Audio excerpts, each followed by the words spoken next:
Hello, guys and gals. There, and then my glasses don't have so much flare if I do that. Who's here? Anybody here yet? I always try to hop on just a little bit. Hey, look at that, 4 of you, just like that. Who's here? Someone say hi back to me. It's Tuesday. I'll let us know. There's 14 of you. Hi, guys. Hi, Elizabeth Johnson and Deanna Pelletier and Cricket. Hi, Cricket from Bluebell, Pennsylvania. And Donna Lynn from South Jersey. Shelly Malman from Jericho, New York. So, Ida, you say I look lovely in purple. And hi, Connie from Nebraska. This is actually like a light or bright blue.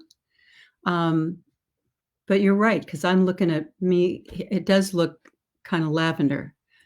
It's just us girls on here. We can talk. We can talk color and all that.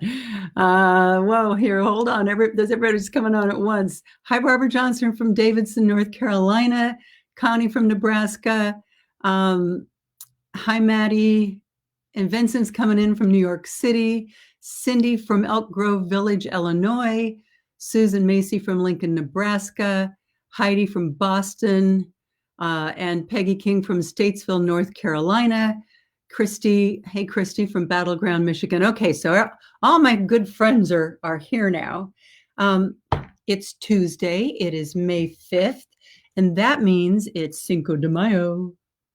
I don't remember exactly. I lived in Mexico for 3 years. You would think I would really know about Cinco de Mayo. I went to school down there. I went to college down there for 3 years. But we used to, in grammar school in the United States, I remember Cinco de Mayo Day. I think we danced around on that day too.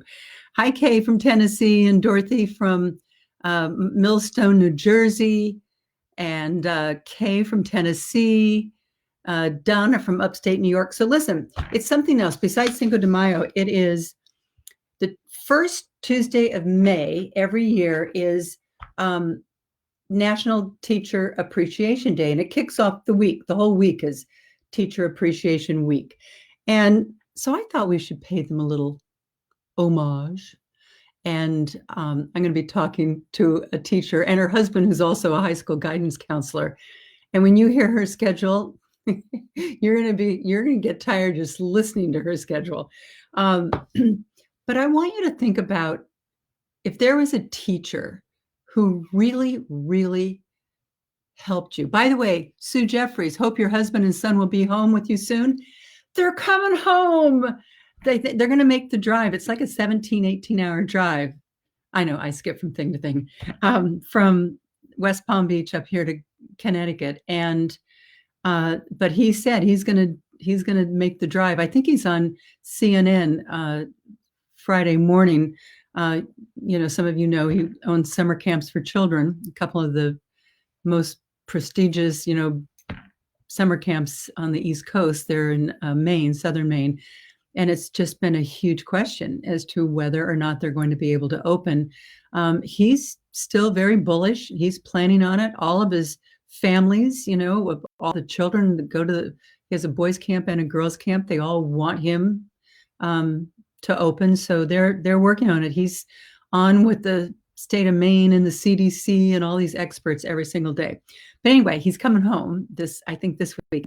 But think about teachers, because this is Teacher Appreciation Day week. Because I'm going to ask you today to think about them and give them a shout out, like right here in all your comments. The first teacher I came up with was my 5th grade teacher. I was amazed that I remembered them all. Mrs. Johnson, Mrs. Shaney, Mrs. Warhol. I went through all of them like, wow. But my 5th grade teacher was Mr. Tollison. He was the first male teacher in our grammar school. And everybody just loved him. I mean, he just made class fun. And he taught a 5th, 6th grade class, because I was one of those. I answered to 5th grade roll call. I did 6th grade work because they didn't believe in skipping you back in those days. It was a whole thing. But he made school fun. And I must admit, there was probably a little bit of an older man girl crush thing going on with a lot of the female population in that class, but he just made school really fun. And then I thought about in high school that I had two different teachers who I thought really impacted me in two different ways. I've been trying to remember my world history teacher's name. I think it was Mr. Edelson or Tillotson. Anyway, he made history come alive. And he made me really fall in love with history and learning about other parts of the world and being curious about other countries. And, the way people lived and how our country, how the people came here and formed it and how they formed the government. I mean, he made it so interesting that I really kind of fell in love with it. And the other person was Mrs. Pat Burns. And I took a bunch of business courses from her, like accounting and shorthand and all this typing, because we actually used typewriters back in those days. And that was my plan B. Like if things didn't work out, I wanted to make sure I had a skill set. I actually used the shorthand when I became a reporter, I must say. And but that wasn't how she impacted me. That teacher impacted me because she, I remember, would say to me, I know this is your plan B, but I see something special in you. I think you're going to do big things, and I want you to believe that in yourself. And I'm going to work to try to inspire you so that you also can see whatever that is that I see in you. And interestingly, I went back to Sacramento, California, where I grew up, just not too long ago, a couple of years ago, and to get an award from the school district, someone that made it big, that came from that school. And they said, is there a teacher that you would like to, have introduce you and give you the award? And I said, yes, Mrs. Pat Burns. And a lot of people really have that teacher that can change the course of your life. Here's Jude Evans. She says, my favorite teacher was Lydia Morris Fettig, whom I had in my undergrad degree, and she really inspired me. And Beth Mack, you say, we also had a fifth grade male teacher who was young and hip. So was Mr. Tollison.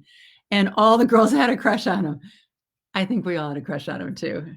But he also was a great teacher. It wasn't just that we all had crushes on him. So if you have a teacher, give them a shout out. Okay, this is because a lot of, I don't know whether you guys have little kids at home, whether you have high school kids at home, whether you have college kids who've all come back home and moved in during this time. Having fun with that? How's it working out? But this year is going to be very different for Teacher Appreciation Day. Oh, it's 107, so I should say hi to my teacher that we're going to talk to today. All right. Oh, here's Suzanne Cleary Drew saying, hey, everyone, there are 119, right now 130. We usually get up even over a few hundred people viewing. Make sure you like the posts and support Joan. Flutter with love. Hey, thank you very much, Suzanne. That's so nice of you. All right, so let's call Allie Siotkas and also her husband, Marcus. He's a high school guidance counselor. I have some questions for him since I got a whole bunch of high school kids in this house. Let's see, we're going to FaceTime Allie, though. Allie is a second grade teacher in Mamaroneck, New York. She's also the mom of 3 children. Hey, Allie. Hi. I was just telling my friends here that you are a second grade teacher, but you also have 3 young children, ages 3, 5, and 7. Yes. All right, so I'm going to let you say hi to everybody here in my crowd. Hi. All right. So did you ever think that you were going to be home with your 3 kids while doing your job at the same time? Definitely not. So what is a typical day like for you? Very busy. We have a pretty set schedule because otherwise I'd be crazier. But my kids get up around 7. They have breakfast. They get dressed. I have to send all of my assignments to my class out by 8 o'clock. Scarlett, my oldest, who's in second grade as well, gets her assignments around 8 o'clock. from 9 to 10, I make my kids go outside and do some kind of exercise. And usually they do that with Marcus. And I sort of set everybody up for the day. I print my daughter's learning plan for her day and set up her desk and set up myself and have some caffeine. And then from 10 to 11, my kids are Zooming with their classes. My two children that are in preschool Zoom with their classes for 30 minutes every day, which is hilarious. And Scarlett does her work from about 10 to 12 pretty independently. And then I make them lunch. And then they're supposed to read for 30 minutes. And then I give them screen time so that I can, be more live with my students. Yeah, because while all that's going on, what about your students? I understand you pre-record some, and then in the afternoon you're live. Yes. So I pre-record a lot of it, either at night after my kids are in bed or in that 10 to 12 time. And so my kids are obviously in and out of my recordings, which has had some, funny moments and some ridiculous moments. I was doing a read aloud one day and recording myself, and my 3-year-old spilled a glass of water on my laptop while I was recording. So I was just sort of trying to do everything at once. And then in the afternoon, I can meet with students in this format, which is live, like Zooming with them. Yes. Well, your little ones though are little. I mean, do they even understand how to stay on a Zoom, or are you having to monitor that? I'm monitoring it a little bit less than I was in the beginning. They're getting better at it. But my 3-year-old sort of gets on and off the chair, and he holds stuff up into the camera, and he wants to just, share everything he possibly can with his teachers. And my 5-year-old is a little bit more reserved. He would rather be in school. He's not that into Zoom. And where are you? Where do you do all of this? I mean, I heard you had to even get another laptop. We did. We were not a very screen time heavy family for the most part, and we've sort of had to redo our whole first floor setup. We've got Scarlett set up at our family desktop computer where Marcus usually would be, and then Sawyer is on Scarlett's desk area, and Scout is where Sawyer used to be, and I sort of sit in a chair with my laptop on my lap, and Marcus sits on our bed with his laptop. Isn't it always that way? Yesterday, I heard you were literally walking around the kitchen with your laptop working. Yes. I had a meeting yesterday that I had to be live at while my other kids were in their Zooms. Oh my gosh. And so I was trying to be in a place where their Zooms couldn't hear my meeting, but I could hear if they needed me. Oh my gosh. Whoever thunk it. I'm going to do a few shout outs because I've been asking people. Oh, here's Sandy Stockdale. She's writing, I'm a retired educator. Teachers are the best. Suzanne Collins, she teaches 4th and 6th grade. Jeanette Person says she's giving a shout out to Mrs. Bev Rominsky, who taught grades, listen to this, 1 through 8 in a 1-room country school. That's my mom told me she went in a 1-room schoolhouse. Rosalie Tassone gives a shout out to all the 2020 graduates, thinking about them and proud of their accomplishments. It's such an unusual year. I'm gonna ask your husband Marcus about high school in just a little bit, since I got 4 of those here that I'm contending with. What happens, when you're on your live sessions? Are you able to actually see and talk to all of your students, and they're obviously able then to see you, so there's not that total disconnect?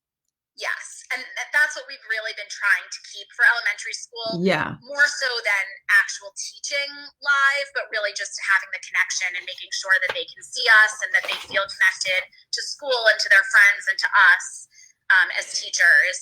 And then doing the best we can to support their learning at home, whether they have maybe some special needs or parents at home who don't speak English. We've been trying really hard to support the technology needs and the learning needs from afar as well. We have a lot of teachers here that are talking. Linda Richmond from up in Canada, she taught phys ed for a few years. And we've got Sandy Stockdale, another retired educator. So we've got a lot of shout outs going on to teachers that made a big impact on them, and some of them were teachers themselves. A couple things I wonder, do you think kids are learning as much as they would have been learning if they had been in school during this time? I don't think they're learning as much in the same way. I think they're learning some different things that they probably would never have learned, particularly technological skills. Yeah.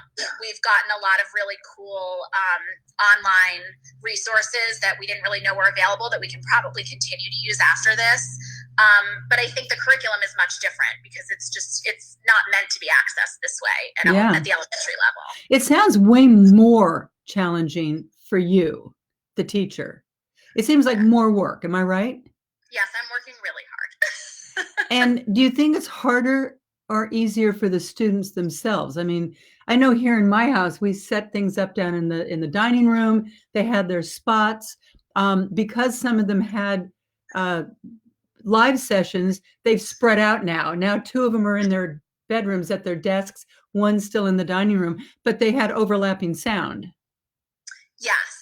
Yeah, the overlapping sound is an issue. I mean, another issue is when you've got a lot of kids is making sure there's enough devices for everybody to do what they need to do throughout the day. And so I think that's been a challenge for some of our students who have lots of siblings, and they're sort of competing for that screen time. Oh, yeah, because not every school district passes out laptops, like some. Who do you think is paying the biggest price? And I mean from a social standpoint, the littler kids in elementary school or high school? I think the high school kids probably feel like they're losing out more, but I think the elementary school kids without really knowing it are losing out more, because I think for the older kids, they have social media and they have real formed friendships that they can continue with in this way, whereas the younger kids are sort of awkward on FaceTime and in Zoom sessions, and they really miss their friends. Is it hard for a teacher right now to give kids a grade? I mean, is it hard to take tests? How do you even know? How do you know that a mother isn't standing over them and helping them out with the answers? We tried once to do a math assessment from afar, and honestly, it made the parents so nervous that it almost wasn't even worth it. I feel like they felt all this pressure. Like, they were asking us a lot of questions that I think the kids wouldn't have even asked us if we were in school. And I'm sure that they were getting more help than they would have, just because I think the parents were worried that it was somehow a reflection on them, which it's not. And we haven't done it since, because it was, and then not everybody handed it in, and so it wasn't even a fair assessment in the end anyway. So I have a couple of questions here. I think we might slide your husband in. Marcus in. Marcus, want to say hi to everyone? Here you are. Hey, Marcus. Hi. So you're a high school guidance counselor, and I got a bunch of high school students.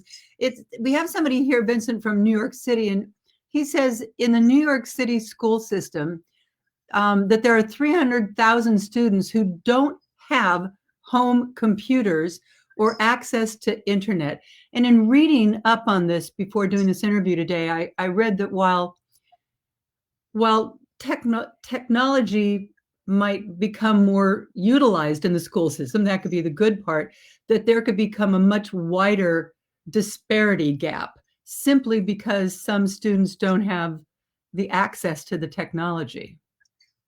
Yeah, I find that to be 100% correct. Not just in New York City, but where you are too?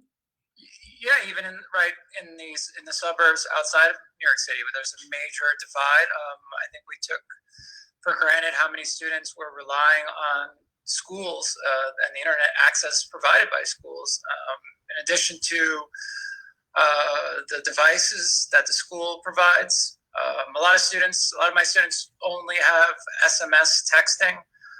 They may not have internet service or Wi-Fi. So especially being stuck at home, they can't even go to the library, which used to be a big resource. Yeah. So there's just roadblocks that we never could have imagined. These public spaces that we took for granted. And I was talking to your wife about it. I agree with her that probably the littler kids are the ones that are going to pay the biggest price, because part of going to school is learning socialization as much as it is, ABCs.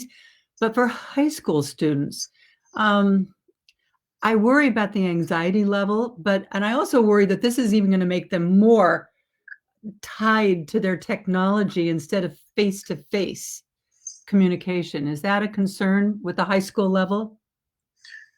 For me, definitely. My focus usually is very kind of holistic and social emotional as a priority, especially trying to keep students feeling centered and motivated, kind of to have the passion and energy to do the things that are hard and to continue doing the things that they love, or to find areas of interest. And I think that human connection is more difficult virtually, and especially due to the roadblock we talked about already with devices and internet connection. And I think a lot of times with high school students and adolescents, you kind of have a tendency to isolate, and you're looking to connect, but there can be kind of a self-imposed or now environmental roadblocks to connecting. I have kids that are juniors and they're looking at colleges, and it's scary. They've had their SAT tests canceled already, like 2, 3 times. And I guess a lot of colleges are now going to kind of disregard or certainly make optional SAT and ACT. And I mean, is the whole process of looking to get into college going to change because of this? I think, right, a lot of things are changing. Yeah. It'll be interesting long term. At the end of the day, standardized testing does provide some information, and it is kind of an easy metric to use from the school's perspective. There already were trends. Students can check and see the amount of schools that are test optional on the website fairtest.org. Oh, really? Which is a great resource, and that every year the trend was more schools. It kind of is a win for some schools as well, because when it's test optional, they don't have to report. Well, they have students who might have scored lower. They're not reporting Right. their scores, so it's a win-win. It's kind of more self-directed in the admissions journey, and I think a lot is changing in the admissions landscape. And I'm a big silver linings person, so from the student's perspective, while there's a lot of negative out there right now in terms of uncertainty and confusion, which creates anxiety, there is a lot of opportunity. So admissions, generally speaking, is becoming a little bit easier demographically. There are less Seems students like it. applying. Yeah. There's going to be less international competition Yeah. now. And so, in speaking to a lot of admissions officers, there's a lot that students will benefit from the things going on right now. That being said, there's a lot of, let's say, new normals where you might have to be prepared for more virtual learning, which once again, from a silver linings perspective, you could say is a positive, because more of the work environment is virtual. So that's true. Kind of like what Ali said, where a lot of the learning is not per se would be in a curriculum, but they're learning some really applied skills right now that are probably going to become very important in the future or in the present. even us parents, we're becoming way more tech savvy, but the whole world the work environment in the future is going to be so much more tech centric that, now these young people are going to be, I guess, a little bit more ready for it. Do you think they're all logging on and actually participating with their teachers? I mean, before this call, I was calling students where I work. They keep track of students' engagement, and so students who have do engaged, we reach out to. So the lack of engagement could be due to no device or internet service, or it could be to classic homework, classwork avoidance, or almost like cutting class, but virtually. Virtually cutting class. Hey, we have a bunch of shout outs. We have Jennifer Paternoster, who says that you guys are awesome, that you rock at school as a school counselor. Bruce Shaver, he says lack of internet and computers is a huge problem for his grandkids because they live in rural Missouri. We just have so many people giving shout outs to teachers. We have Dorothy Peretti, who says, it was Miss Robinson who drove me to all-star choir practices because my mom and dad worked full-time and could not take time off. I mean, the shout outs for teachers are coming in. Connie Gildersleeve. I went to a country school, but we had 2 rooms. My kindergarten through 4th grade teacher, Martha Worm, was the best. I'd also like to give a shout out to another awesome kindergarten teacher, Paula Evans in O'Neill, Nebraska. So we've got, it's obviously, it's Teacher Appreciation Day. It's a lot different these days. I said, when I was little, we used to give the teacher an apple. Today we give them, a gift card, Apple gift card, or a gift card to Applebee's. It's a whole new world. But of course, this year it's so different. Are you guys hearing anything at all about what's going to happen in the fall? I mean, my teenage kids go to a huge high school, Greenwich High School, like over 3,000 kids. And they're jammed into the hallways, as they go from class to class. I can't even imagine them all being there. What are you hearing about the fall? I mean, I'm in total denial, and I am hoping that this is gone and that we can go back to life as usual. But I realize that may not be the case. And I think that all the school districts are really looking into, creative solutions for getting as many kids in as possible and teachers as possible. But I really don't know. Marcus, you got it right. Snuggle up there so we can see both of you. What do you think, Marcus? Do you think? Now. Yeah. Space is a limited resource. Absolutely. So what are your thoughts? I mean, I think that maybe that we'll have the systems in place for distance learning in the fall, to continue it on until, like, state by state, people feel that it's safe in their state, which I imagine will be different everywhere. Yes, and that's something actually that ties even to the standardized testing, where you have a lot of complexities where certain schools might be open and the test site is open, and in a neighboring state, the test site is not open. So some students might be taking the exams online, like they're doing with the AP exams, and some students might be at the actual test center. And I think that is something that even relates to dealing with a lot of seniors now, talking about next year. Yeah. Some students their college might be open and some might not. We could be dealing with realities like that, and those could be based on state level decisions that impact now even visiting students, if let's say you're going to out-of-state college. Yeah. So I think that's going to be very, very interesting in our country, to have so many different things occurring, or even district by district. Yeah, and still making a fair playing field. I know I've got a freshman who's going into a different school this next year, and she's taking a language placement class today, but they're also doing a Zoom live interview with her so that they get the real Kim. And my older daughter's been taking an AP exam at home. It's weird though, because we'd planned on doing all these. We did some college visits, but we were planning on doing a lot more. And of course, now you can't do that. But I did hear one thing. If anyone has high school kids at home, or grandkids who are high school kids, that if you've reached out to a college and now they're emailing you, a lot of high school kids don't check their email as often.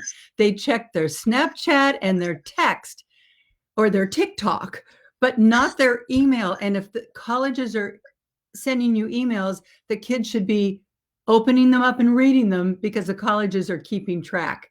Just a little tip that I was given. Yeah, I mean, that's a big piece. That's kind of I gave that warning this morning to a couple students, and kind of connecting with some seniors. on their college status, which was just keep an eye out for the emails from schools because things, could be changing.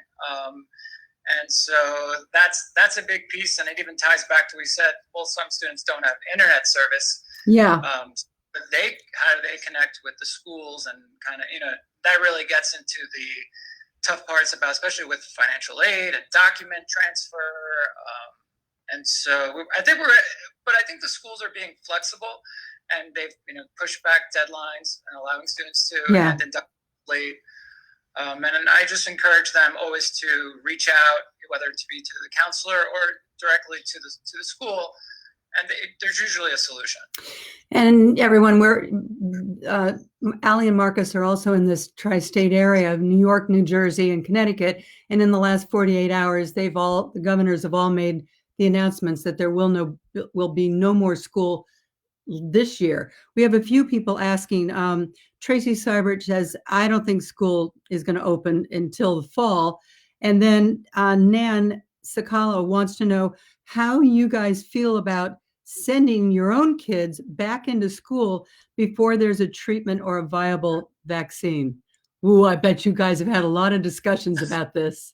I'm ready for them to go back. Well, let me tell you something. All of us who have had the kids at home for distance learning, we have a whole new level of appreciation for all of you teachers and your patience and your ability to keep kids on point. And we always did, but now even more so. Thank you guys so much for being with us today. Thank you. Thank you. All right. So I've gotten so many great shout outs, you guys. This is so terrific. And maybe your teachers will actually, you know what? If they're like, I went on classmates.com last night. I wanted to find out the name of my freshman in high school world history teacher, and I couldn't remember it. So I went on classmates.com. I went to my high school. I went to the year that I had and went to the yearbook, but the teachers were all the way at the end. And I was like, all right, the seniors and the juniors, and I finally gave up. It was late, but let's continue to give homage to all the teachers this week while we're celebrating. And if you have kids or grandkids that are not even just little, but even in high school, let's encourage them to make a card or do a little video, maybe do a TikTok for them. Some of the teachers, I understand, are on TikTok, but to somehow thank them for all the work that they're doing, especially when they have young kids at home. I just can't even imagine. So listen, tomorrow, I'm going to be talking with someone tomorrow you're really going to like, okay? And I think I've been right so far that you're going to like these people. Leslie Jane Seymour. If the name sounds familiar to you, it's because she was the senior editor of Vogue, Marie Claire, Red Book, More. I mean, in 2009, she was named the most powerful fashion editor by Forbes magazine. Then in 2016, the publishing industry, the magazine industry really started kind of crumbling, and More went out of business. So she started something called the Covey Club in 2018. It's like an online club for women over 40. And she really had to reinvent herself, like so many of us. I mean, women have been put in this position for years because many of us have left, to raise kids. And then you go back into the job market and they say, so what have you been doing for the last 6, 8, 10 years? And the jobs that they're willing to give you, you're overqualified. And the jobs that you really should have, you haven't been in that fast track, you've been in the mommy track. So and listen, come the next 6, 8, 9, 10 months, we're going to have a nation that's going to have to reinvent themselves. Just think about the millions of people who have filed for unemployment.